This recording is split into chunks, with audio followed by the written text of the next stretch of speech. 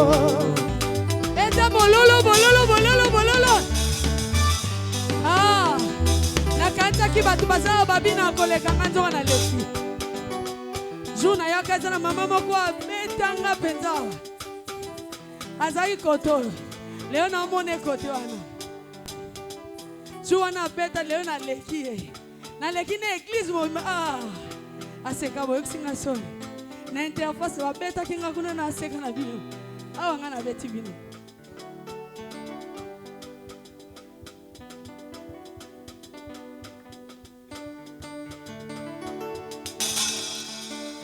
Est-ce que tu peux mettre la souille sur mon lolo? Mon lolo? Mon lolo?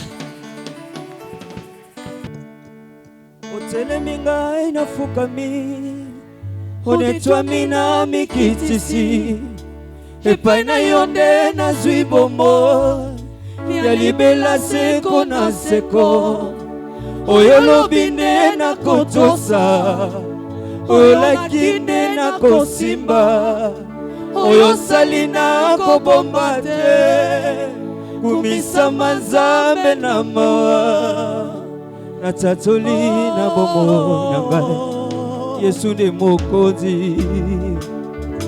Natatoli na bomoi na ngai, Yesu nde mokonzi. Est-ce que mutu mokazana esengo betela Nzambe milolo milolo? Alléluia. Soki Yesu aza mokonzi mpona yo tiaka boy. Beba, beba, beba, beba, beba, beba, beba, beba. Alléluia. Bakisa mololo likolo na yango. Otelemi ngai nafukami, onetwami na mikitisi, epai na yo nde nazwi bomoi ya libela seko na seko, oyo lobi nde nakotosa, oyo laki nde nakosimba, oyo sali nakobomba te, kumisa Nzambe na mawa, natatoli na bomoi na ngai, Yesu nde moko. Oh, nga nalingi ye, naponi nanga se yo oya kotanga motema, kaka yo papa, osilisanga posa ya mokili, likolo ya bolingo na yo oh, nga nalingi ye nanga masiya, naponi nanga se yo oya kotanga motema, kaka yo papa, osilisanga posa ya mokili, likolo ya bolingo na yo kaka yo papa, Yesu Kwa bololo bololo bololo, babini ya basate, beba, beba, beba, beba, beba, beba. Esika tozwaka mapambo linde ya boy. Baba tokendaka te, babuati tokendaka te. Soki okendaka kendo bina kuna. Biso esika na biso yango. Binele Yesu ke. Ofandi na motema nanga, na esika ebulisami. Ofandi na motema nanga, na esika ebulisami. Ofandi na motema nanga, na esika ebulisami. Ofandi na motema nanga, na esika ebulisami. Bipayo zanga pe nazali, yanga na yo ekosila te.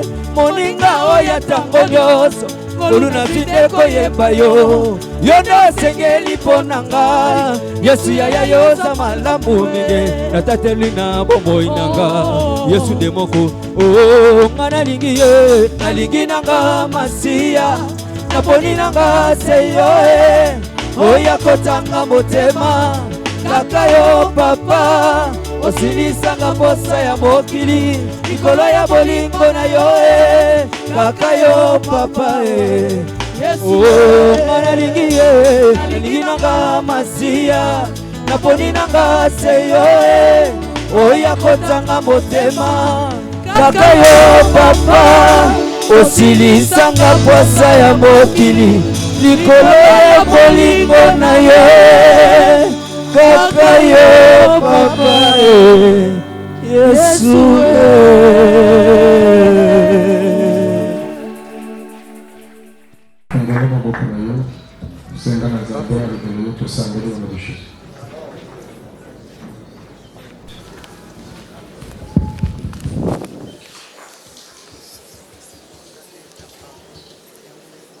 Père, nous voulons t'écouter. Laisse que tous les esprits puissent t'aider. Que ton esprit parle à ton peuple. Que cette parole soit une lampe à nos pieds, une lumière dans nos sentiers.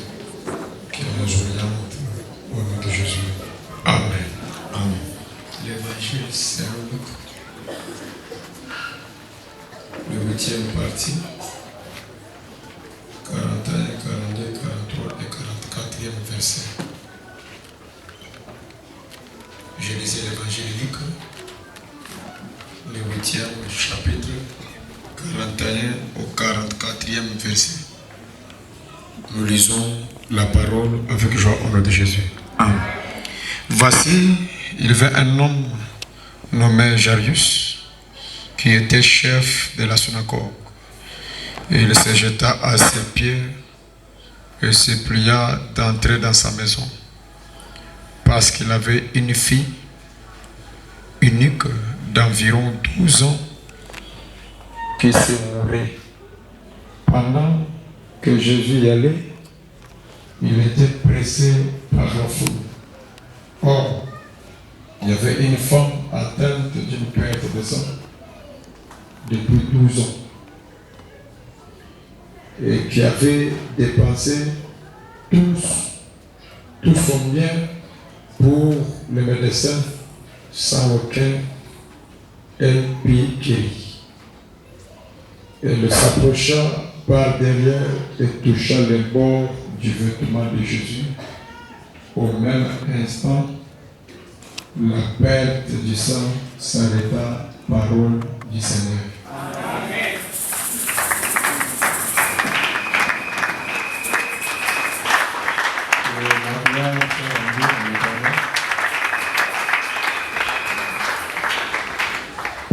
Que les mains de l'Éternel soient bénies.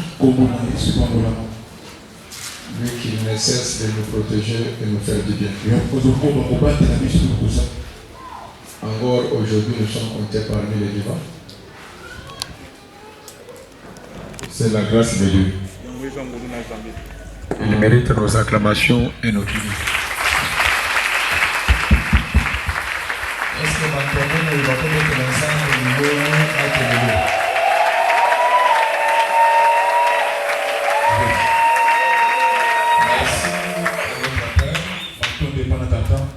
Pour la confiance. Merci à tous les révérends. Et toi qui es venu cet après-midi, que le Dieu de cet hôtel vous bénisse abondamment. Aujourd'hui, je vais vous parler d'un peu de mythes. Et après quoi, nous allons beaucoup prier. Parce que aujourd'hui, je vais mettre un peu véhicule pour mes interventions.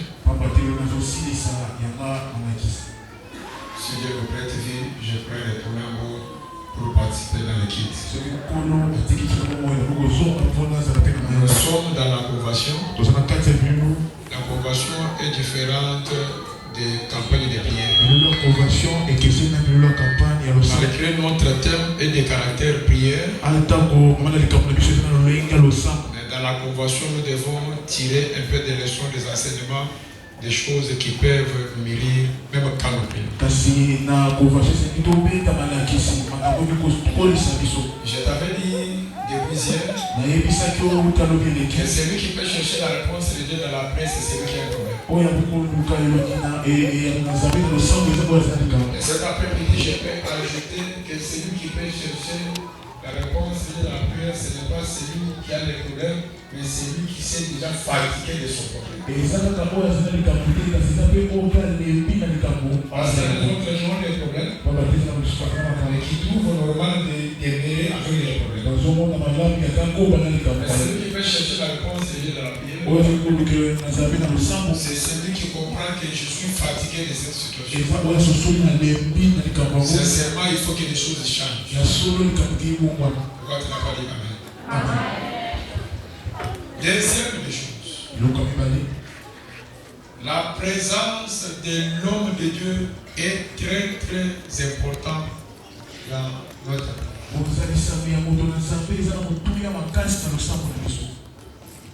Là, je décourage tous les gens là qui peuvent s'encourager. Papa, le gros dans l'église, à prier Kanandak. Tu tais-toi. Quand vous lisez en Apocalypse, la Bible parle de Dieu est contre l'île de cette église. Allez, disant, les mots que j'ai avec toi, c'est parce que tu as abandonné ton assemblée. Alléluia. Les gens ne ressemblent pas à ce ils ont le sang aux cinq présence dans les sangs à partir de et ça le sang aux cinq la parole de Dieu pour ne oublier prière. Et ce qui est très important, même quand tu prieras seul à la maison, à la fin, cherche que papa prononce même des paroles sur toi. Tu peux me dire Amen. Peut-être c'est la pensée que je dois tirer en Luc 8. La Bible dit qu'il y avait un homme, il était le chef de synagogue. Synagogue, c'est-à-dire une assemblée comme la nôtre ici.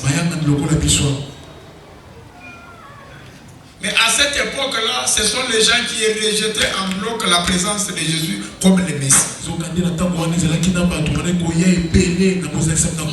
Les gens qui rejetaient, les gens de synagogue, les gens des temples, rejetaient la présence de Christ.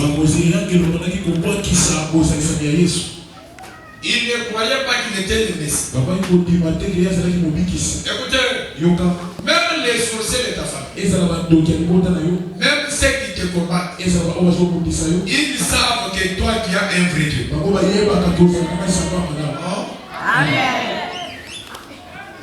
Même les gens qui s'opposent à toi, ils savent que tu les dépasses. D'ailleurs, pour votre information, si tu vois quelqu'un s'acharner contre toi, si tu vois quelqu'un en train de te critiquer, mets dans ta tête là que tu le dépasses. Parce que celui qui est inférieur à moi, pourquoi je peux casser ma tête pour parler de lui? Un supérieur ne parle pas de l'inférieur. Mais ce sont les inférieurs qui parlent des supérieurs. Si tu vois quelqu'un s'intéresser toujours à votre vie, parlez en mal contre toi. Mets dans ta tête là que ta vie, c'est une école pour lui.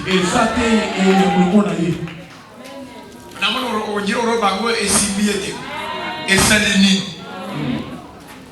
Tout ça n'a pas été mon beau mal. Là, la tour est pas qui est à la timake. Le haut de qui est à mon beau mal. Tout à l'heure, il a la joie. Mais le mal a dit que yo aux âmes ailleurs le liquier. C'est pourquoi je s'est intéressé là. C'est pourquoi un homme grand médecin. C'est lui qui te critique. Il t'aime. Ah les gars. Amen. Papa c'est la boca.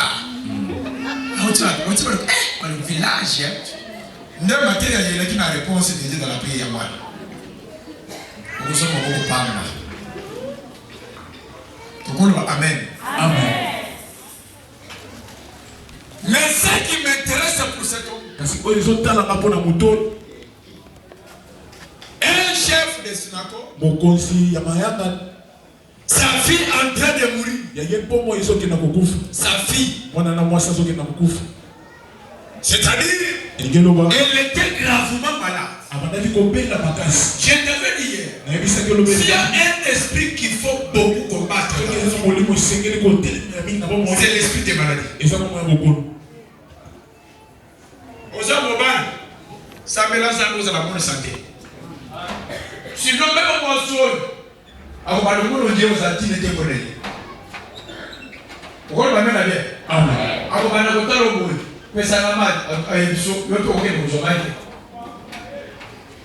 Pour le nid, aux hommes, après aux hommes,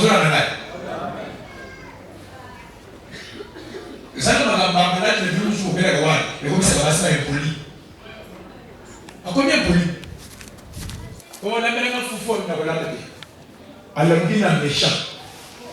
Parce que vous pouvez me voir la main à bien. Alors, nous avons la main à plier l'eau, nous avons la bise. Vous avez vous voyez la main? Amen. Pour qu'on ait moi si. Et vous savez que mon ban a eu à qui est de l'Iban. Quand tu es malade, quand tu souffres. Ma prière de cet après-midi est que le Dieu Tout-Puissant te garde toujours en bonne santé. Je n'ai pas entendu votre amen. Sa vie était gravement malade au point de mourir. Cet homme s'est dit, malgré je suis le chef, je suis considéré là où j'habite, je suis le chef de synagogue, mais pour cette situation, je dois chercher cet homme de Dieu. J'insiste dans ta prière. Haute tes grades. Tulokola ngai bomona ngana zo sambe na zo lele ngana fukami pona tina nini ozo sala lendo wana pam après quelques minutes ici muto zo zonge pana ye. Alléluia, amen. Na minute mokia sambo ko sanini ekosila miziki wana bako betele susté muto zo simba zela zo zongo kota zo zongo siko ko te yo zo kende wana kayo moko ne muto yebi ko te zo kende place zo kende kolala kayo moko muto yebi mbeto kolala. Ndako osuke nakolala ka yo moko ne muntu yebike osuke nakolala na ndako ya modèle nini yo moko. C'est pourquoi j'avais commencé pour vous dire que j'ai été considéré okoki ko ya awa to moni yo mwasi kitoko to moni mbali kitoko mais butu mobimba souffrance omonaka ka yo moko ne muntu yebi place olala kana makanisi na yo ndenge nyoko maka ka yo moko ne muntu yebi. C'est pourquoi dans une église mature longola ba ekeri longola ba groupe à ce qui concerne la prière longona lisanga ya batu. Le belanga amena bien. Amen. Muntu na muntu azana vina ye. Même moi sina mobile je peux aller loin. So ko azana problème na nzoto yo wana. So ko azana problème na vina yo. Même moi so azana ye papa azana problème wana te. Akoko compatir na yo. Vraiment chérie, ola mukisi ko ndenga nini. Merere bozo sirisa wana. Akamata 4 bula fufu allié. Amelikoka. À la fin tunio. Basa le miliki.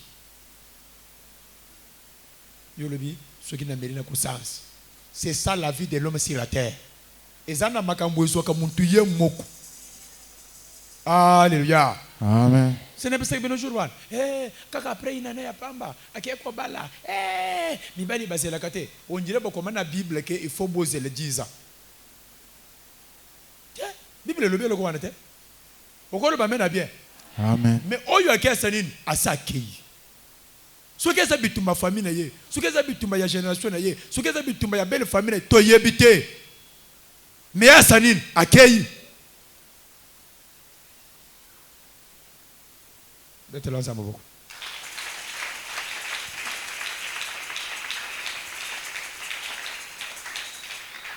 Cet homme va chercher Jésus. En disant s'il te plaît, ma fille est vraiment malade. Accepte d'entrer dans ma maison. Il n'a pas parlé quelque chose. Mais son problème était que Jésus puisse fouler ses pieds dans sa maison. Je l'ai toujours dit, je le répète. Parmi tous les requêtes qu'on peut prier à l'église, les requêtes les plus importantes, c'est là où nous implorons la présence de Dieu. Il peut chasser les démons. Il peut parler de n'importe quoi. Mais les requêtes les plus importantes, c'est chercher la présence présence de Dieu. ezali ya koluka bozalisami La na Bible kolo dit, bible ezoloba la présence de Dieu, bozalisami na kolo c'est une lumière yango eza qui bwele est venue dans les oyo na ténèbres. kati ya Et molili les ténèbres n'a pas dominé sur mpe elle. molili ekozaki likolo nango te J'élève ma droite ce soir. nazotombola maboko ya mobali Je mpo fais ma lelo première déclaration. nazosala litatolia Je liboso décrète et je déclare. nazotatola mpe nazoloba Après cette prière, na nsima que losambo le Dieu de notre Père zamba tata na biso soit présent dans ta vie, azala na soit molimo na yo présent dans ta maison, azala na ndako na soit yo présent dans ton mariage, azala na libala na soit yo présent dans ton travail. azala na mosala na Celui yo qui me renvoie un amen oyo azotinda là, mene que wana la présence de Dieu bozalisami na zambe chasse les démons dans ta epenga maison, na bademo na que la ndako na yo présence de Dieu bozalisami na zambe chasse les maladies dans ta maison, ebonga na bokolo que na la ndako na yo présence de Dieu bozalisami na zambe chasse les chèques dans ta maison, epenga na kokatela que na la ndako na yo présence de Dieu bozalisami na zambe appelle à l'existence yango emema na oyo des ezalaka choses te qui n'ont jamais existé. makambo Je ezalaka ne sais te pas si je parle à quelqu'un. nayebi te soki Je nazoyebisa suis na en motu train de parler naza na kati ya de la koloba présence de na Dieu. bozalisi na Là où Nzambe. il y a Dieu,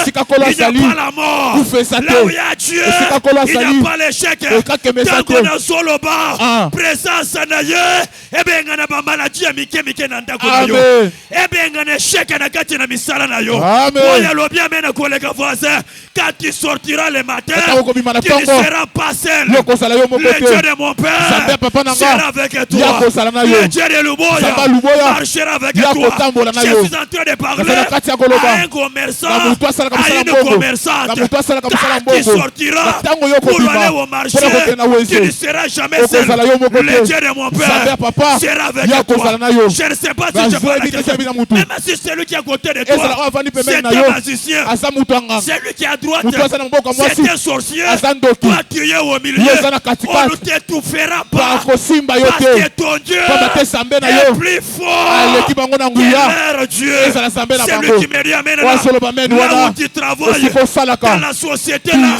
il y a les antichrists, ezala bato il y a les basala magiciens. ezala mosala Mais je molili suis venu te kasi na ye dire, koyebisa à yo partir de ce soir, kobanda mpo okwa tous lelo les anges bato nyonso qui marchent mwaje avec notre oyo papa, batambolaka na papa ces anges-là bamwaje wana marchera avec toi. bakotambola mpe Si na tu yo me renvoies un amen, soko otindi amena que les malamu anges de finance bamwaje ya mbongo marchent avec toi. batambola na yo Les anges de combat bamwaje ya bituba marchent avec toi. balonga na yo Les anges de protection bamwaje ya marchent kobatelama avec toi. batambola na yo Les anges de sécurité bamwaje ya marchent kobatelama avec toi. batambola na yo Cet homme, mutu yango il préfère seulement amoni kaka la malamu présence de Jésus. bozalisami na kolo Ce soir, mpo okwa lelo tika Yesu akota na ndako na yo. amen Okolala lokola bebe. Ah. Mutu akosimba yo loboko aza. aza te Tanga bakasula ba Yesu yaka.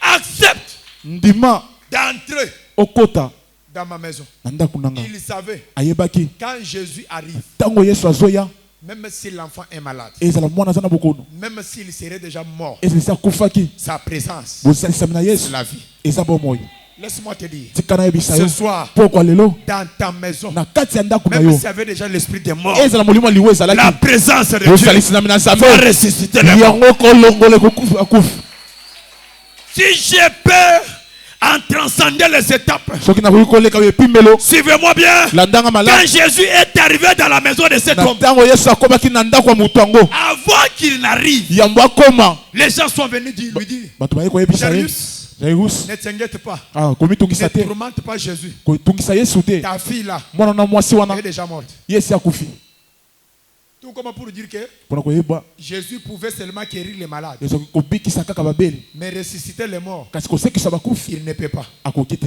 Écoutez, yoka dans cette campagne, na kati ya milulu je oyo suis venu te dire, naye koyebisa yo rien n'est impossible à Jésus. eloko moko toki kolekela yesu Amen. Yo so décourager ngai. Ah. Mais en allant vers la maison de Jésus, zokande na nzela na kati ya kokende na ndako ya la jairus Bible dit, bibi ezoloba or il y avait une femme soki ezalaki na mwana mwasi moko atteinte d'une perte de sang ya bandaki kotangisa makila depuis 12 ans. uta pene na zomi na mibale Une femme mwana mwasi moko atteinte d'une perte de sang abandaki kotangisa makila depuis 12 ans.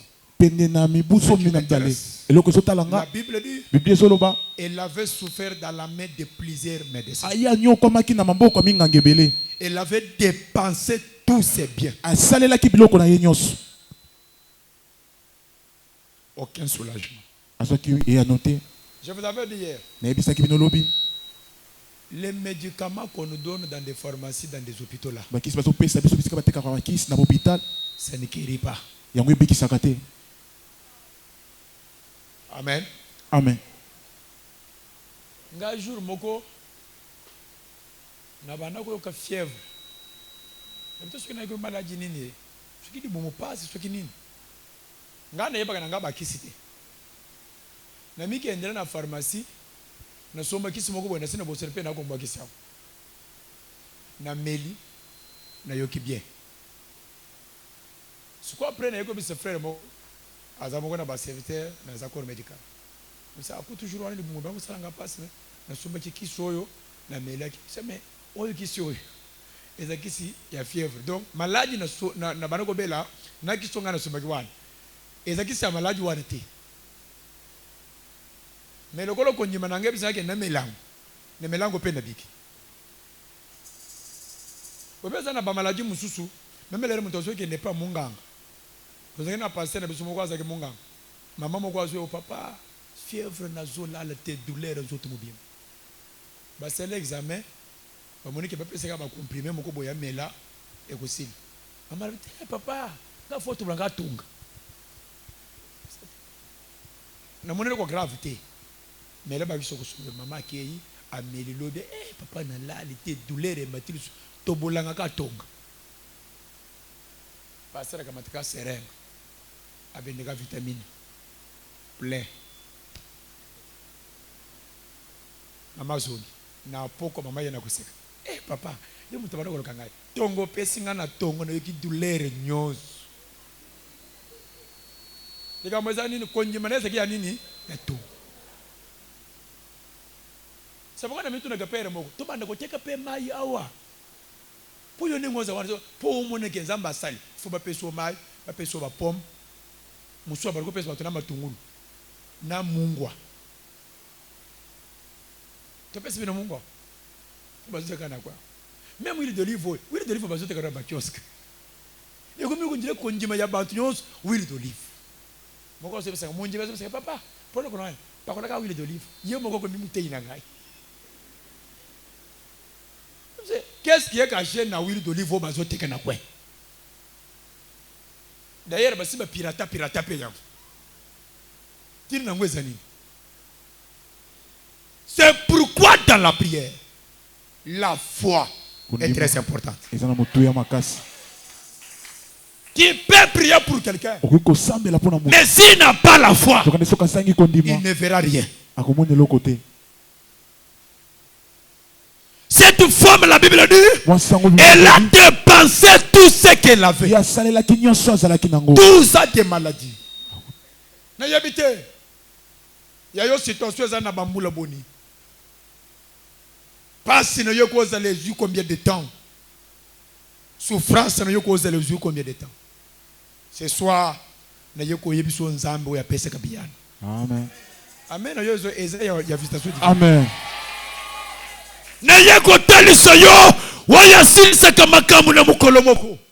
Cet homme de Jésus. La Bible dit, elle a pris l'engagement un jour. Comme tu l'as fait aussi aujourd'hui. La Bible dit, elle s'est dit en elle-même, j'ai perdu le sang depuis 12 ans. Mais elle a entendu parler de Jésus. Je dois aller voir cet homme-là. La prière, c'est un engagement. Alléluia. Amen. Oui, mais ça n'a pas tout le monde dans l'église. Des fois, ça n'a pas de salade. Là, il y a un peu de tout.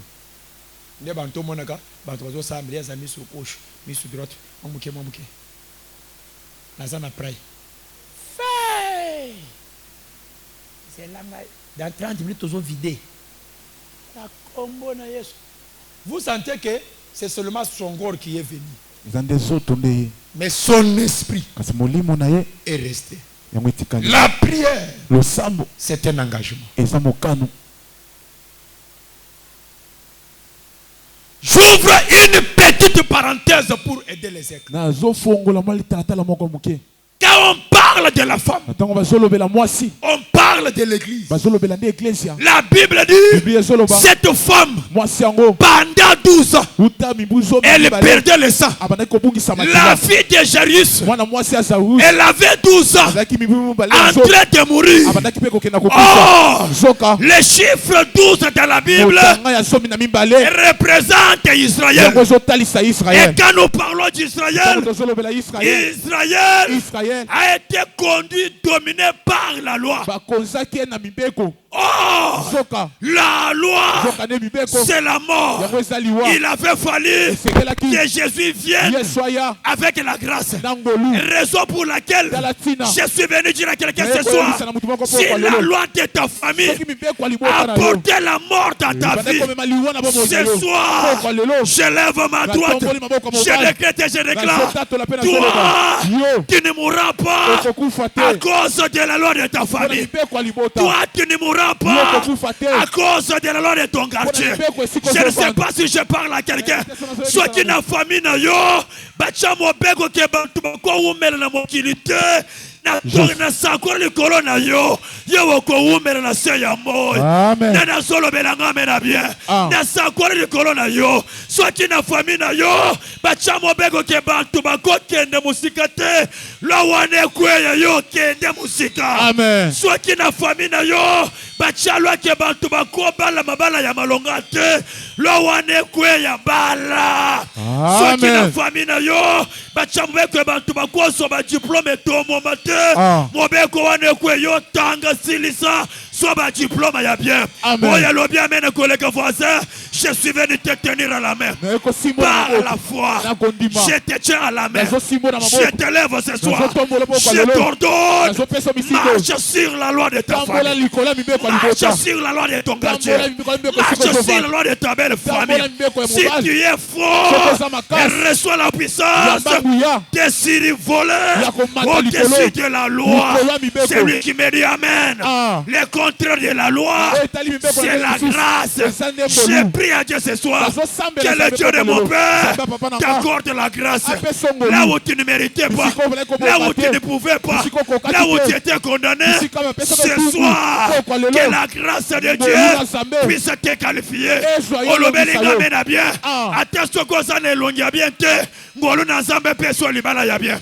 Attention que tanga te. Ngolu na nzambe peso musala ya bien. Mais ebite soki na so sakola pona mutu moko. Oya lo bien mena kolega voisin. Yamba faveur divine. Amen.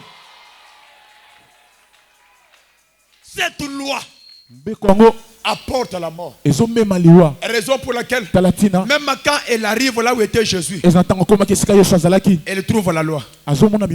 Quelle était la loi? Que la femme qui est en train de saigner ne peut pas habiter au milieu des hommes. Alléluia. Amen. Je peux vous dire une chose. Vous savez qu'il y a des églises jusqu'aujourd'hui qui tiennent encore dans ces lois-là. Jusqu'aujourd'hui. Dans l'église où nous on était nés, il y avait des lois comme ça. Si la femme est indisposée, elle ne peut pas préparer pour son mari.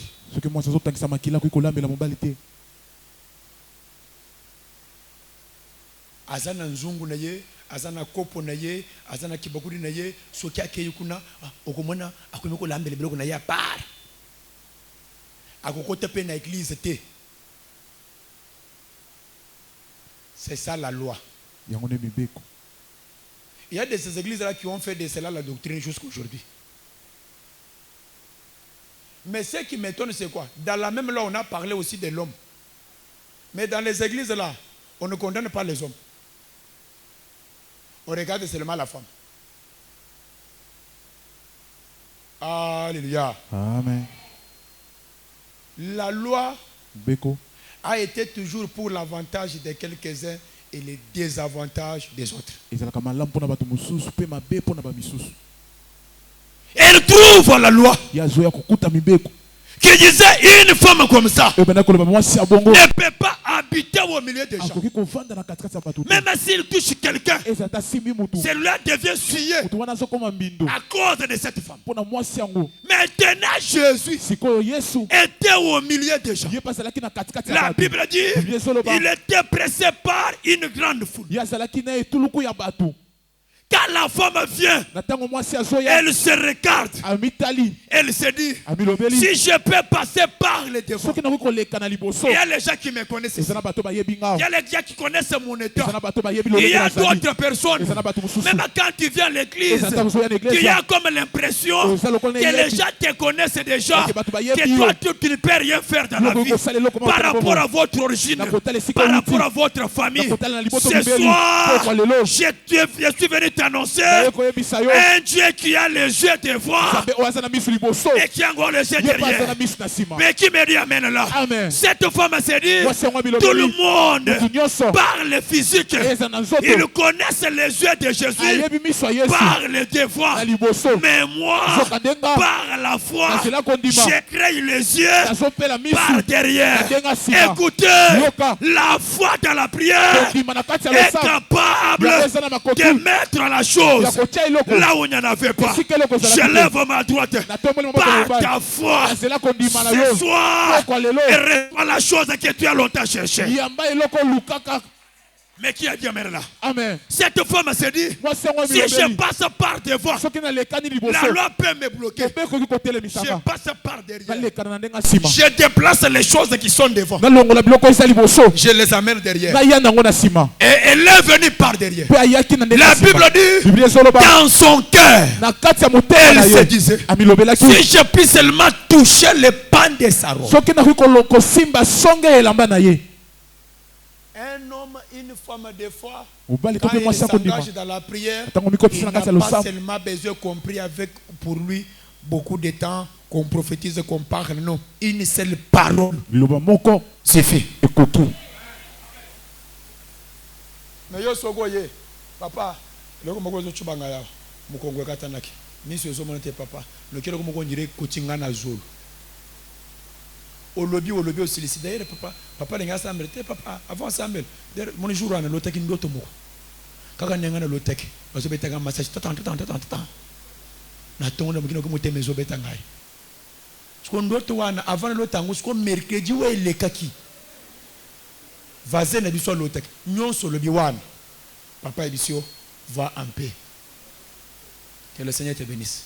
Si tu n'as pas la foi tu dois te décourager. Papa après moi c'est une nzambete on dit c'est pour la question ngate na betele lisolo vina ngai assemblée. Qu'est-ce que tu appelles prière? Nazo mona dimension ya ba mikolo. Je vous avais dit autrefois. L'une de mes filles me demande Daddy, qu'est-ce qu'un homme peut faire pour entrer dans l'alliance de son père? Parce que vous nous embêtez beaucoup plus avec cette histoire d'alliance. Je lui avais dit, Christelle, tu me demandes quelque chose de bizarre que je ne sais pas t'expliquer. Entrer dans l'alliance de son père, ce n'est pas tout ce que vous avez toujours fait. C'est difficile. Je vous informe encore ce soir. Entrer dans l'alliance d'un homme de Dieu, c'est difficile. Ce n'est pas quand on vous dira Simba $1000, Simba 500, Simba 100 $. Il y a quoi faire avec qui papa aux autres côtés, Bakosaki yo. Je te décourage. Bakosaki yo. Bakote dans l'alliance à papa bongote. Entrer dans l'alliance de son père, c'est trouver place dans son cœur. Alléluia. Amen. Tu peux donner $2000, mais tu n'as pas la place dans son cœur. Tu n'es pas dans son alliance. Or, trouver la place dans le cœur de ton pasteur,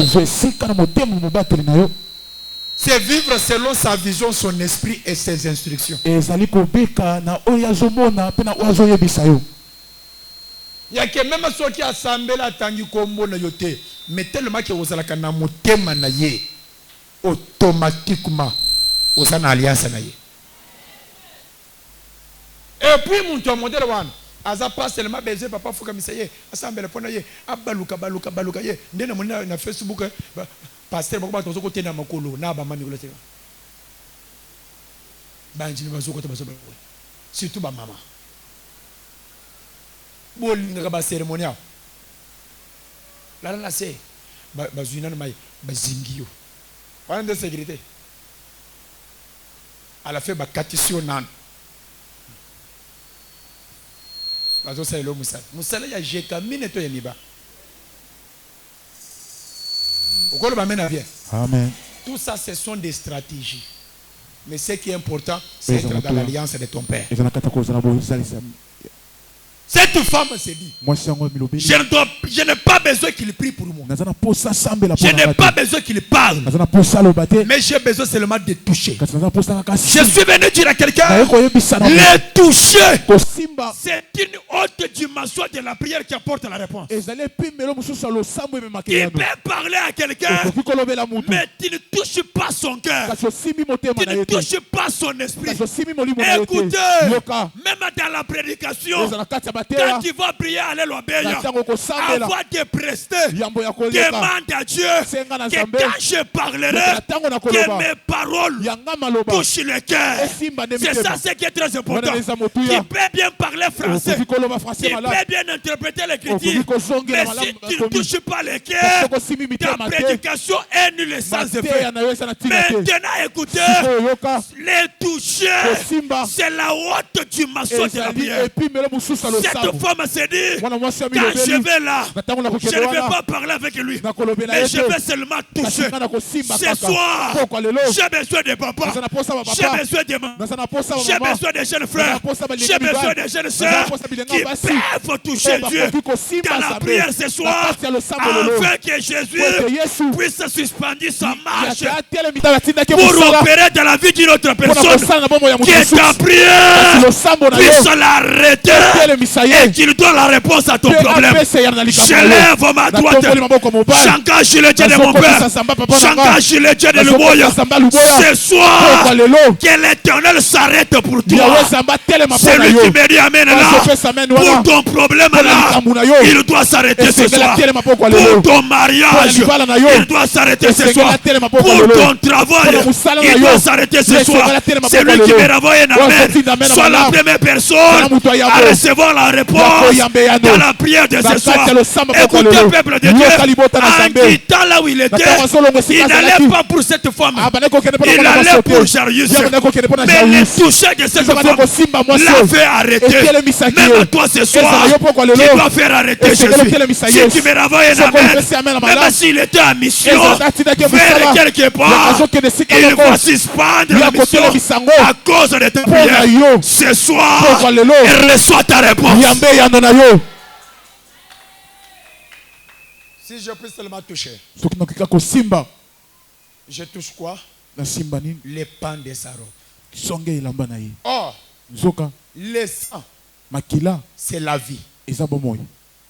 Amen. Amen.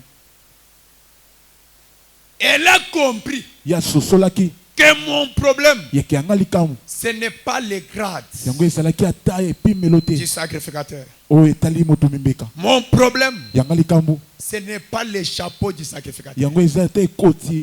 Parce que dans l'habillement d'un sacrificateur, il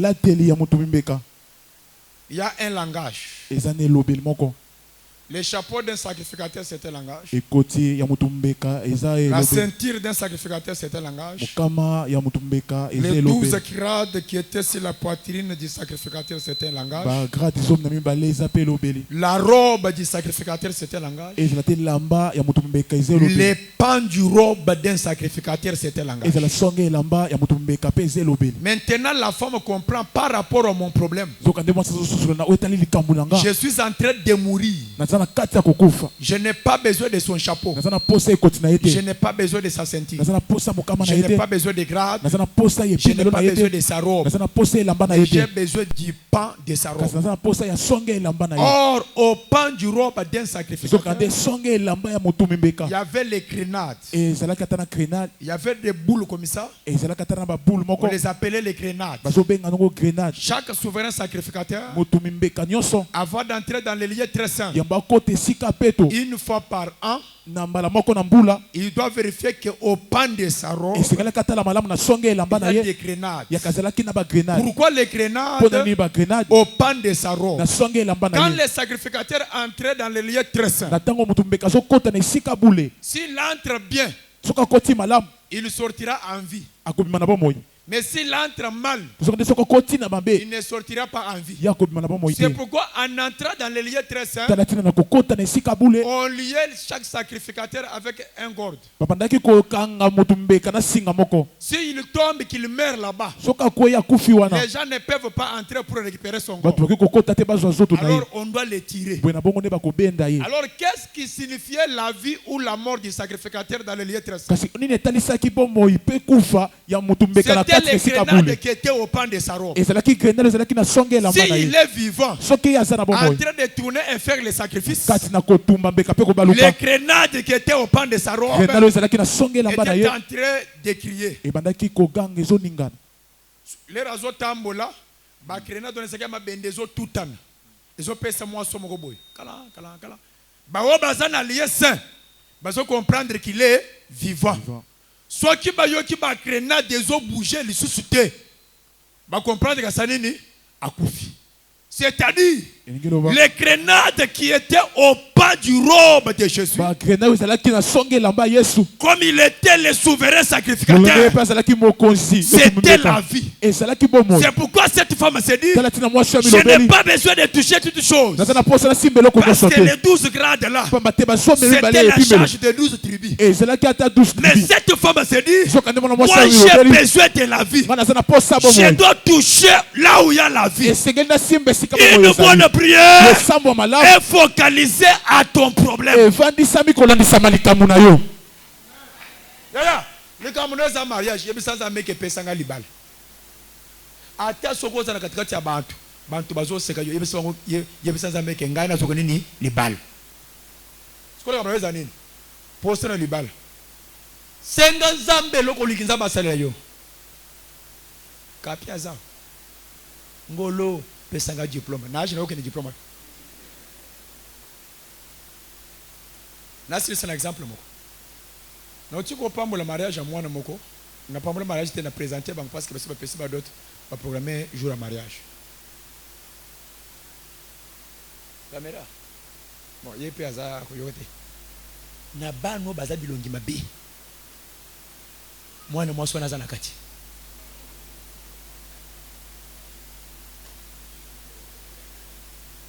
Oye pasteur a yebinité ngana za avec. Mais la fille, maman, parce qu'elle a pris na bango ya ba maman, parce qu'elle a pris moko merikedi na moyi. Batuni ba atunyo, mutunyo so pese rekete ne basali ni basambe. La fille a dit, ngaina jolibal. Bantu bakangi. Na jolibal okenda ngo wapi?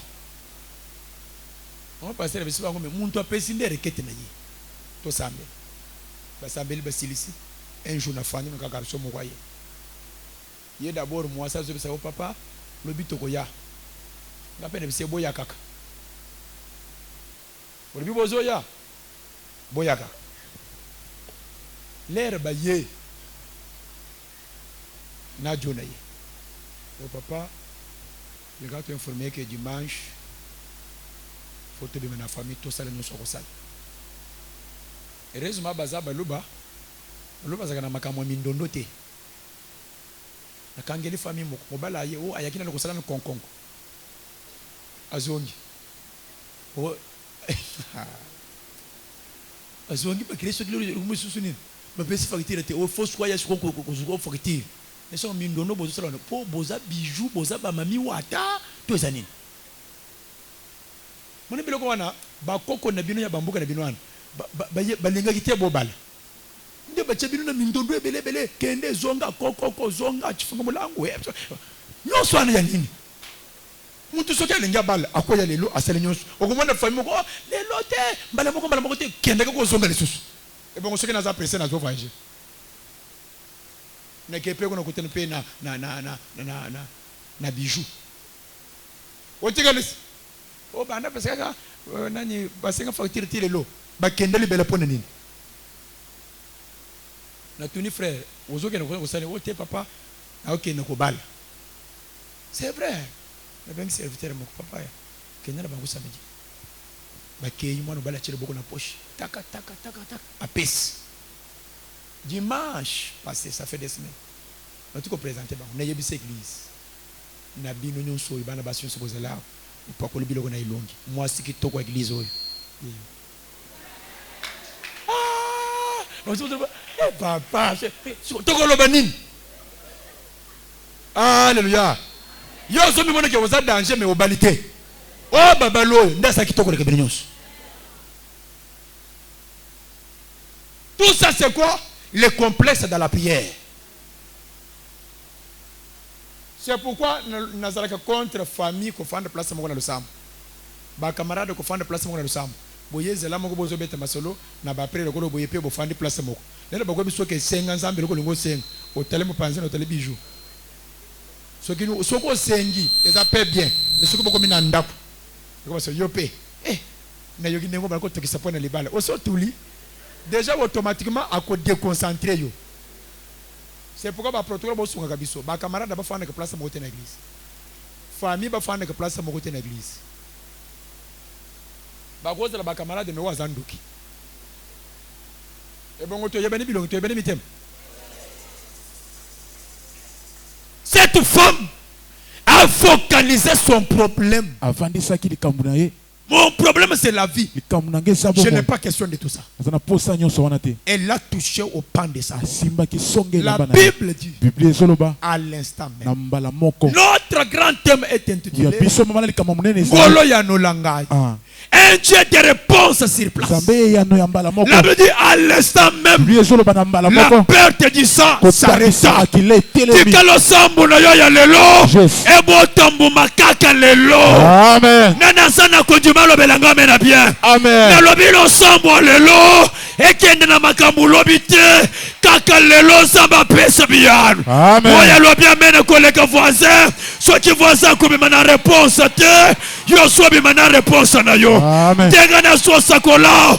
Avant convention yesi la. Obota kate. Wakosiri sangwata na zemi ya 2 jours. C'est ça la foi. Sur place. C'est comme il dit à Abraham. L'année prochaine, ta femme, vers la même époque, elle enfantera un fils. Sans qu'on tourne que Sarah a agini, sans qu'on tourne que Sarah parce que il y a une période de non-sté.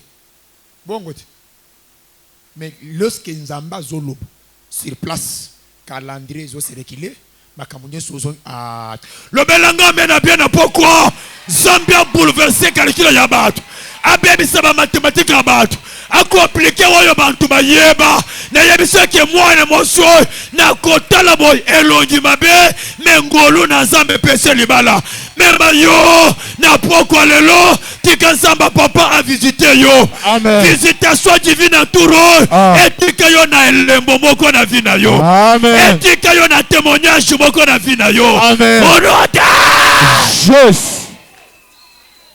La sélection matin. Betela Nzambe maboko, maboko, maboko.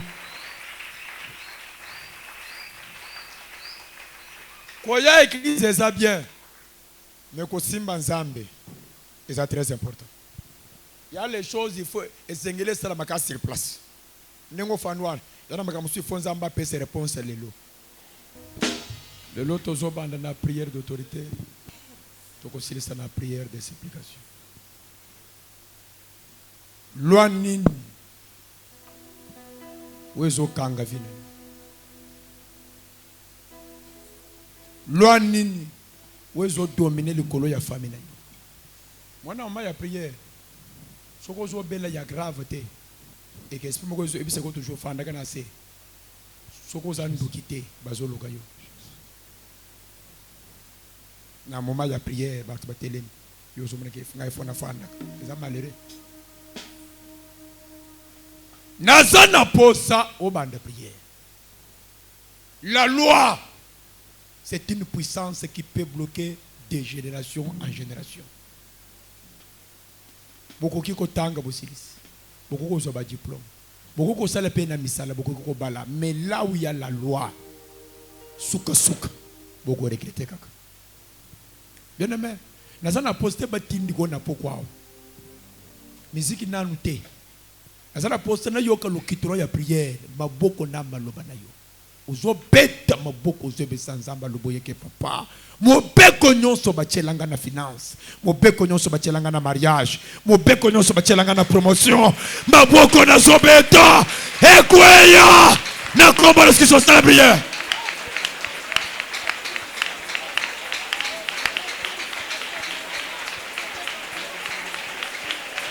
Très bien.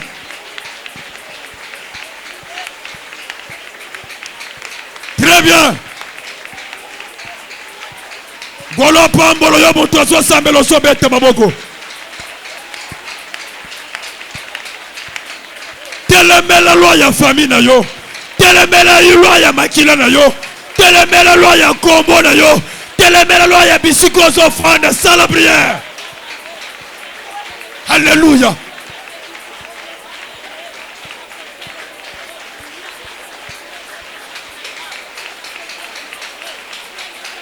Alléluia.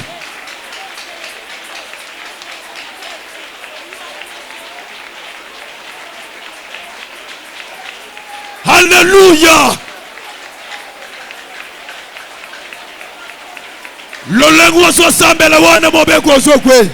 Maboko so bete wana lo wana so kweya. Prière so sala wana mobeko wana so kweya. Tomboka na prière.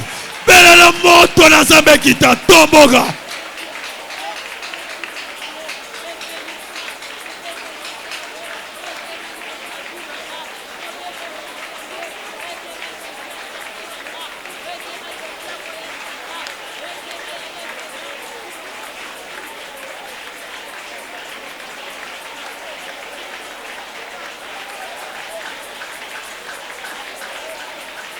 Yes.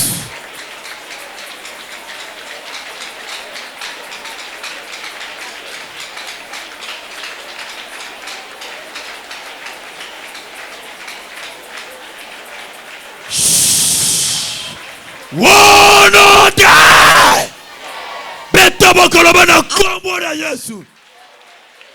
Yona meso ko mani muntu zo sambele bien te déplace-toi. Longo mo panzi na ye. Matama kasilo bana kombo na Yesu. Mobeko nyoso. Woye kosa kalikolo nanga. Woye kosa kana famille nanga. Woye kosa kana makila nanga. Lelo. Ngai dona mujai. Chakombo na yo ngai dona mujai. Na kwesi yango. Na kwesi yango. Onoda. Onoda. Onoda. Tombola mongona yo liko. Des fois musique est cause les autres yo. Mais tu es en train de perdre. La Bible dit cette femme pendant 12 ans. Azana katana ko perdre makila. Nazana poso sala la prière. Et l'okonyon so bungi saka spirituellement chaque jour. Et l'okonyon so libu saka spirituellement chaque jour. Nazana poso ba meko sala la prière. Mo li monyon so ba perte. Oyo ba imposa yo. Maboko so beta. Ya.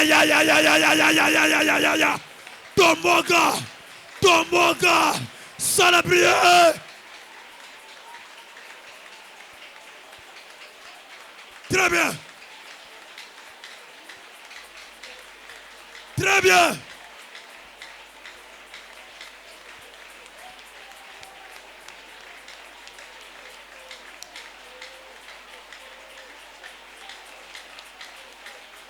T'aimes les lois et la dégradation.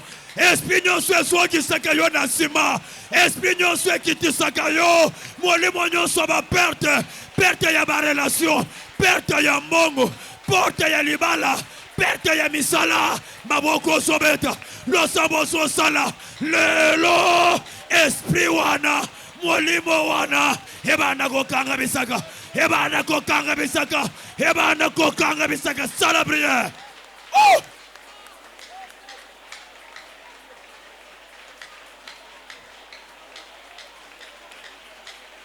Alléluia.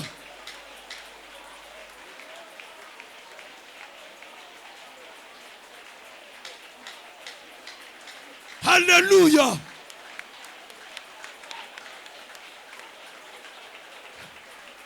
Golo atanda loboko likolo ya vina yo. Place mbongo na yo ekendaka. Place santé na yo ekendaka. Place bana na yo bakendaka. Place ba relation na yo babloka. Sans la prière. Yesu. Yesu. Yesu. Banda kwe récupérer nyonso babotola. Banda kwe récupérer nyonso ebunga. Banda kwe récupérer nyonso ekenda. Yaya bete bokawana sans la prière.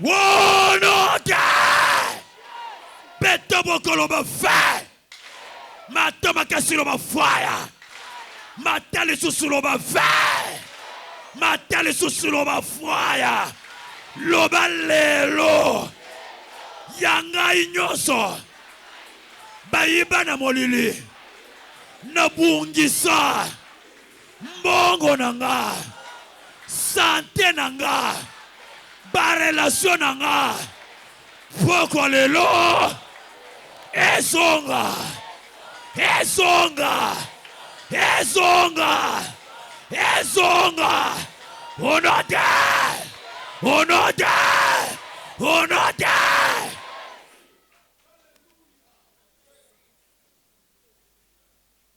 Nazana posa Osimbo fran na moko na maboko na yo. La Bible dit je vous remplacerai les années. Je vous remplacerai les années. À cette époque, au lingeto za la musika, mais molimo ya kobungi soyo, au serteva ta place à kolala, aux anangote. Le lenga ya wa tourna komateka wa kitaka. À cette époque, mais le so tongi ba mapango ata 15 na Kinshasa. Mais molimo ya kobungi sa. Ba maladie ya kakalele bongo ezo ya nandako. Makame yaka toujours kaka lera bazo futa yo bafuti mobile bafuti mwasi kaka les jours bazo peso mbongo alike le mende makambo yaka po bungi sato mataba kasilo ba fa ozo sala la prière ya récupération et ça na bantu santé na bango basima kende nango déjà atikala zonyo ko meazali kolo ya mutala kamoko bazo tumba ya mikolo nyonso bazo zikisa ye nzoto du jour au jour. Nazana posto beta boko place nyonso ba mema photo ba meme lamba ba meme esprit na yo ba mema mbongo e ba na kozonga sans la prière. Yes.